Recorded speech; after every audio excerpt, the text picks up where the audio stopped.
It's like the first time in my life I'm too tall for something.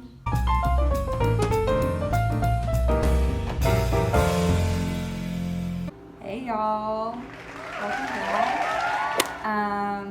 So I'm gonna make lentil burgers this month. I'm really excited about it. I was gonna make black bean burgers, but it's not bean season, it's not Bordeaux season anymore. So there's no black beans, but there are lentils. If I went to Asuncion, the capital, I could probably buy black beans, but I want to make burgers right now. So I don't have anything to eat with the lentil burgers, but I'm hoping that they'll be like protein packed enough that it'll be filling. I did buy some ketchup, which was kind of steep. It was like 7 mil, which is like $1 and some change, but She's so gay, brother. okay, so here's all our ingredients. This is cumin. Whatever you call it, the recipe calls for chili powder, but I have cayenne pepper, so that's what I'm gonna use. Garlic, onion, pepper, locote, cebolla, eggs, and here are the lentils, and we're gonna use this bread for breadcrumbs. This is like the smallest amount of bread that I could buy. And here's 1 pack of the lentils. Alright, so per usual, we're gonna take a trip outside to fill up our cups of water. How many times? 4 times?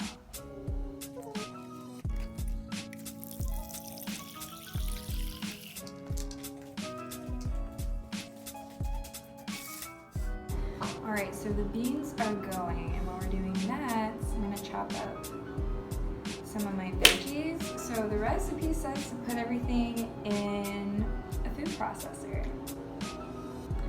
which I don't have. So we're gonna dice these bad boys up real small.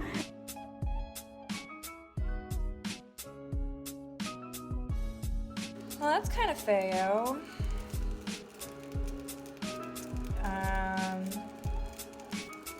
Well, you know, a CS. It doesn't smell bad or anything. You gotta do what you gotta do, man.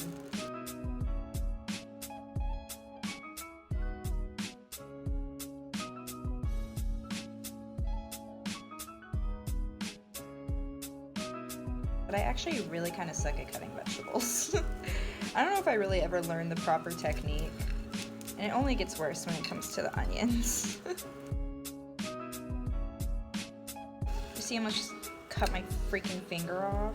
If my mom is watching this, I'm sure she's like watching in absolute horror. Obviously, I need to dice these a lot more. Try to like Gordon Ramsay this. I don't know how people do this. This knife, by the way, was a gift from another volunteer who, like, por suerte, I guess, just got sent too many kitchen items. And so she gave me a knife, which was really kind of her. Actually, a lot of my cutlery is a gift from her. So shout out, Skylar. I love you and I appreciate you for far more than your cutlery, I promise. You know that. I'm like really fixating on getting these smaller. That's okay. Chunky burgers it is. Alright, cebolla. So the recipe calls for half of a small onion. I mean, this is definitely a small onion. Let's just do it. Also, side note, this is going into my compost. I just want that to be clear. I am a good Peace Corps volunteer, I swear.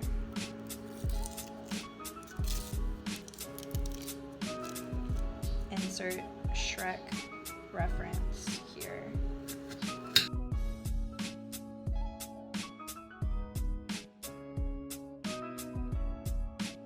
Someone at Gordon Ramsay in this.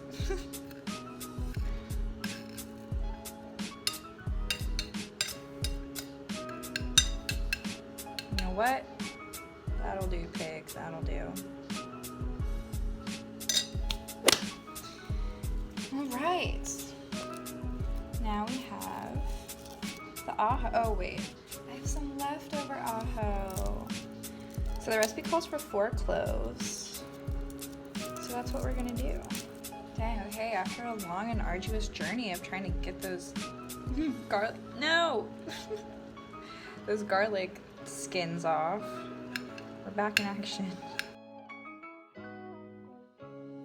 All right, yes, duh, with these veggies.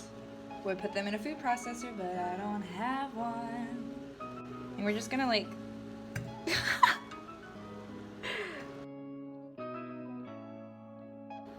okay, so I feel like these are as good, I think it's as good as it's gonna get. So the recipe calls for 1 cup of breadcrumbs, but maybe more. We're gonna get this bread.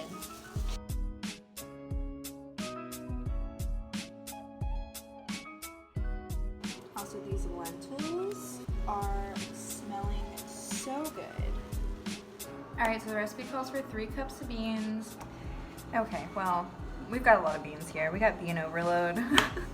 I'm going to transfer these into the other bowl that I have that I usually use for baking, and it's currently holding all my seeds. Look at all these seeds that I have. Super excited to like really plant my garden. I've tried many times, but there's just an animal keeps getting into it. It's really sad. Okay, we are getting tight on space here, but that's okay. Okay, so this is the bowl I usually use for baking, but today we're gonna use it for smashing up some beans. So I think it's the best way to smash these beans. I could use this fork, but it seems like it's gonna take a really long time. Let's just do a pre-smashing with the fork. Okay, so while I'm smashing these beans, I figured it actually might be a good opportunity to do a little chat. Just on the off chance that someone, 1, watches this, and 2, is interested in Peace Corps, then maybe this will be a little bit more informative rather than just watching me not really know how to cook. So I am serving in Paraguay, which is the corazón, the heart of South America. I was about to say Central America. I'm sorry. The heart of South America. It's dead center. Paraguay, and we might save this for another time, has such a unique history that has lended itself to, Spanish as a national language, as is a language called Guarani, which is an indigenous language, and it's really rare to have an indigenous language as a national language, but it is very, very, very prevalent here in Paraguay, pretty much everywhere besides Asuncion. But even in Asuncion, you'll have a lot of people who know Guarani, they just prefer to speak Spanish. Also, something to be noted about Spanish-speaking countries in general, as is true for English and probably many other common languages, popular languages in the world, is that it's spoken differently depending on where you live. So the Spanish that we as Americans often learn in school is Spain Spanish. There's, the Spanish spoken in Mexico is different than the Spanish spoken in Argentina, which is different than the Spanish spoken here, which is different than the Spanish spoken in Spain. Something like a really common difference is the double L. So what did you learn in Spanish class, right? The double L is pronounced like a y, like a Y. So silla is silla.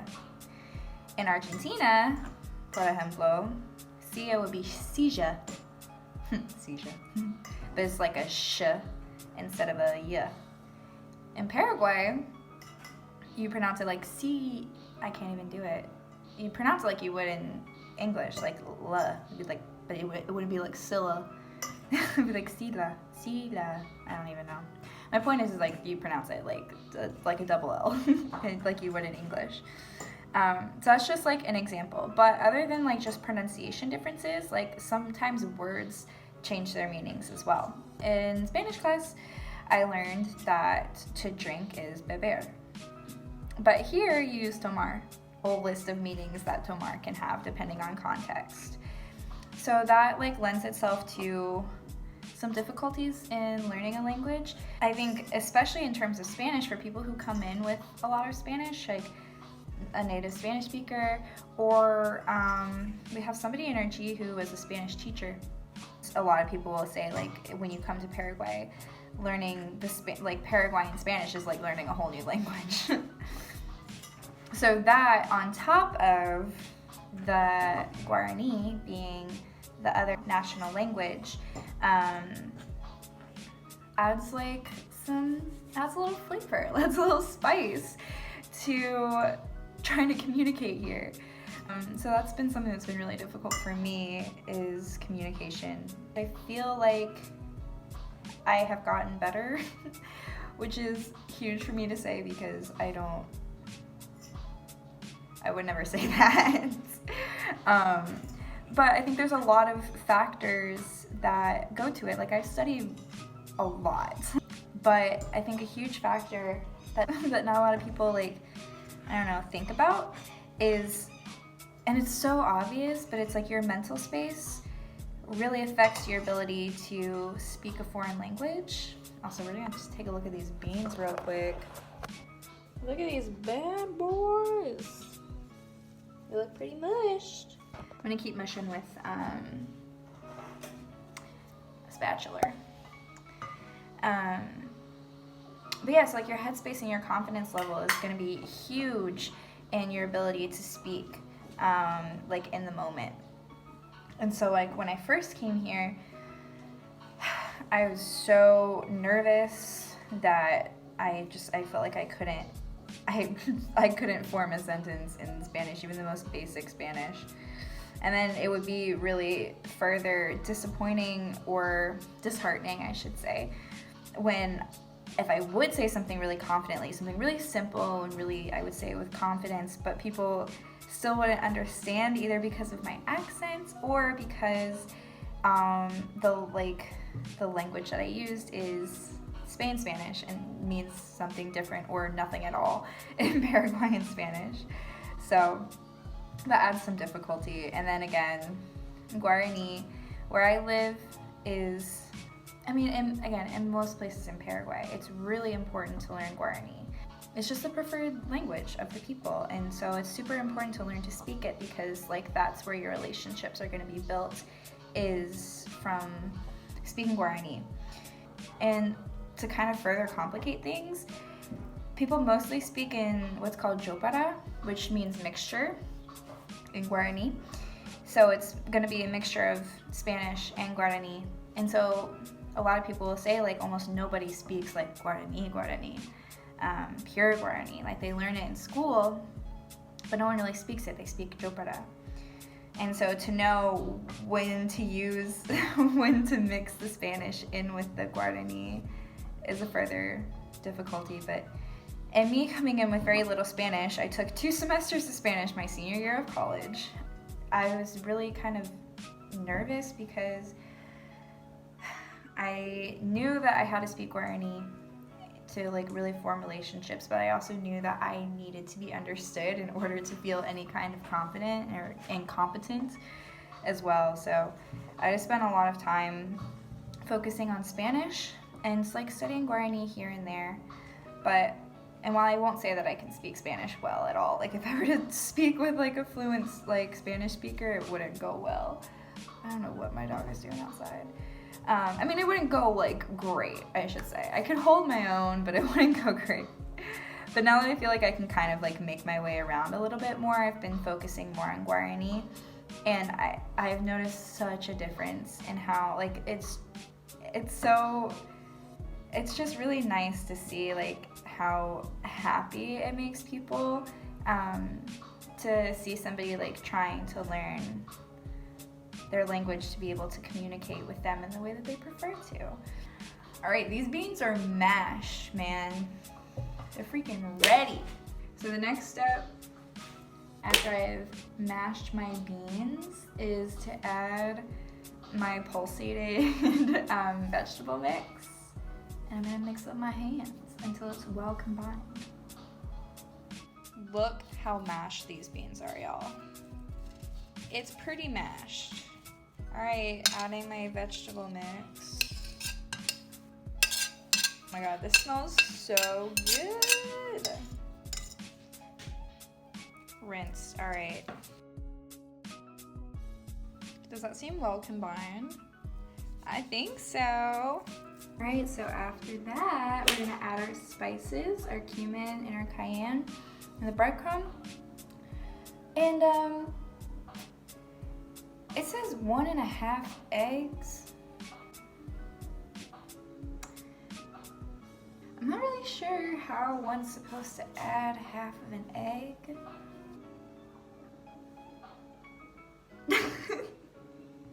Someone help.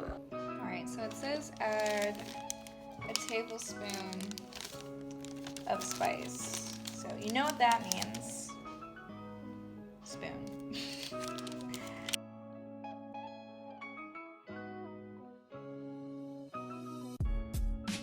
So I'm gonna add 1 egg first.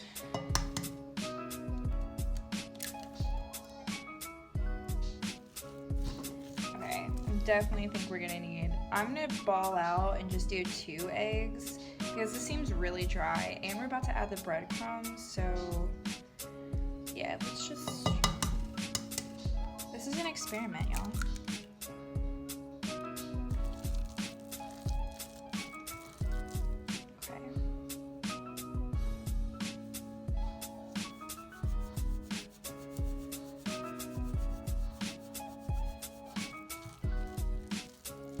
This smells so good. I'm so hyped.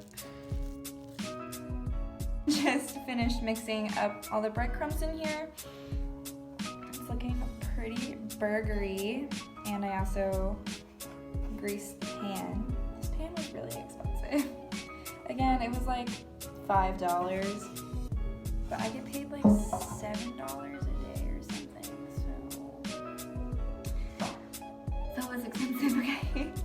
So now I'm gonna just form some patties into this pan. And the recipe says it's gonna make 6 patties, so I think I'm gonna do 3 at a time. Yeah.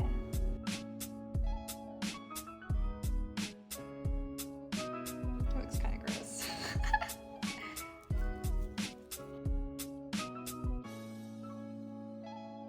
Huh? What do we think?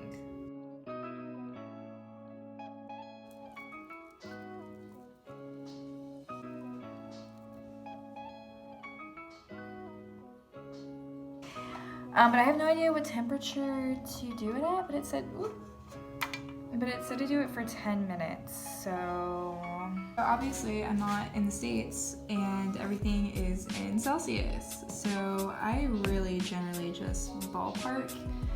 Oh, so let me do the obligatory.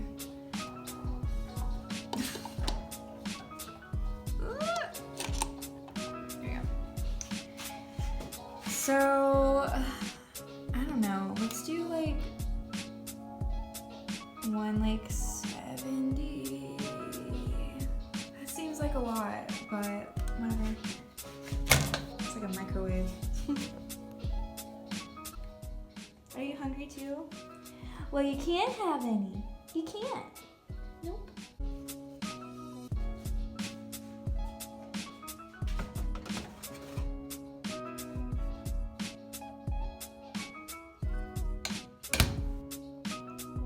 Fantastic. Good girl.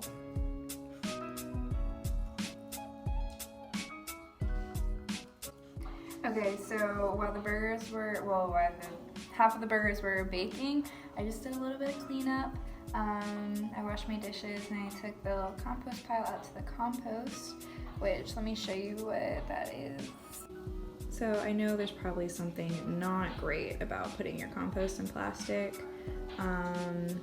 but that's kind of what I have to do so that animals don't get it and that animals don't come into my kitchen, except for this animal. So yeah, I just cleaned up a little bit. I formed the rest of the burgers. These ones are done. One of them was like not holding up, so I gave it to my pup and she seems to like it, so that gets me excited. I also took those rolls and cut it in half, makeshift hamburger bun. They do sell hamburger buns here, but it's just hard to find and they're expensive. Okay, so I'm gonna put the other half of these in the oven. That seemed to do the trick. It was about like 10-15 minutes that I put them in there, and I think they're looking good enough. Good enough to eat. Alrighty, this is the ketchup that I bought today. It's not Heinz, but it's usually pretty tomatoey.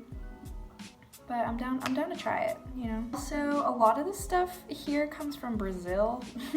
So a lot of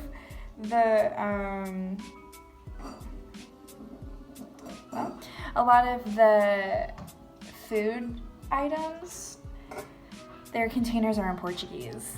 So we're learning a lot here. All right, so here we go. We're gonna try this bad boy out. How do I wanna do it? I'm a saucy gal. I like some sauce. I'm gonna put some sauce on. Ew. Ah! Okay, that might have been too much. On the bun here. Do a little swirl. There we go. And then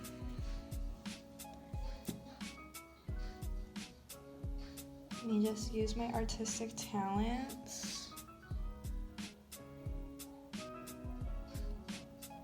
Dude, that's the most tranquilo smiley face I've ever done.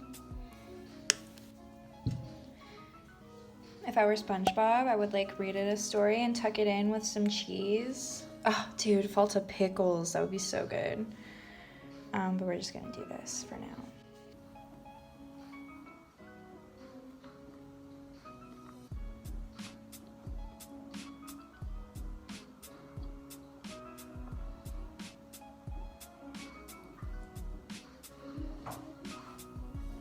This is so good. I'm not disappointed. I think the bread's a little much. This could be eaten seen bread. But you know, it's staying together pretty well, which I'm really surprised about because most veggie... What are you doing? She's begging is what she's doing.